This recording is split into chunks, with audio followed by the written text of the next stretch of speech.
ओम श्री गणेशाय नमः। राधे राधे दोस्तों, आप सभी का हमारे चैनल में स्वागत है।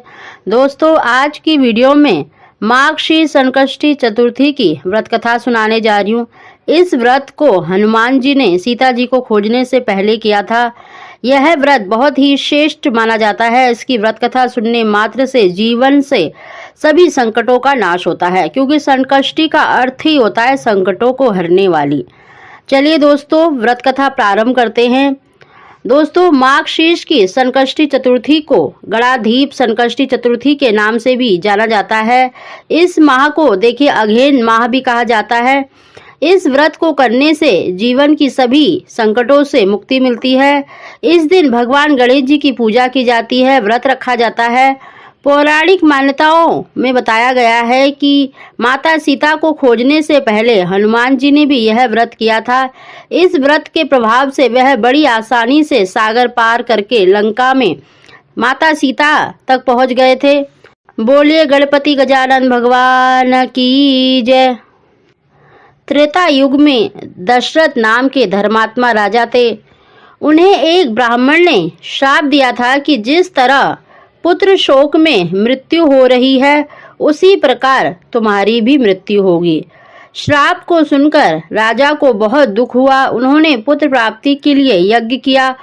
उसके प्रभाव से जगतपति श्री रामचंद्र जी नर रूप में प्रकट हुए और सीता लक्ष्मी उनकी स्त्री हुई। पिता की आज्ञा से राम, लक्ष्मण और सीता वन को गए। रावण ने सीता का हरण किया और राम ने राक्षसों का वध करके श्री जानकी जी को प्राप्त किया। सीता जी के वियोग में श्री राम सीता को ढूंढते हुए ऋषिमुख पर्वत पर गए। वहीं पर सुग्रीव से मित्रता की। हनुमान जी के साथ वानर भी सीता जी को खोजने के लिए गए। वानरों ने सीता हरण तथा जटायु मरण की कथा कही। संपाति बोला कि भाई तुम सब धन्य हो जिसने राम काज में अपना शरीर त्याग दिया। समुद्र के पार राक्षसों की नगरी लंका है। देखो वहां अशोक वृक्ष के नीचे जानकी जी बैठी हुई हैं। मुझे सब दिखाई पड़ रहा है।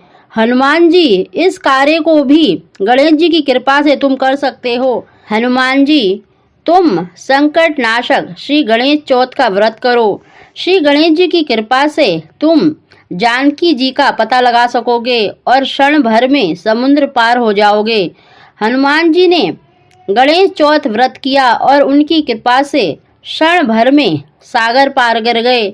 श्री कृष्ण बोले, हे राजन, तुम भी इस व्रत को करो और संग्राम में शत्रुओं को जीतकर अपना राज्य स्थापित करो।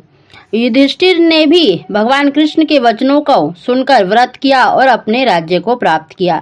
इस कथा को श्रवण करने मात्र से जीवन के सभी संकटों का नाश होता है। बोलिए गणपति गजानन भगवान की।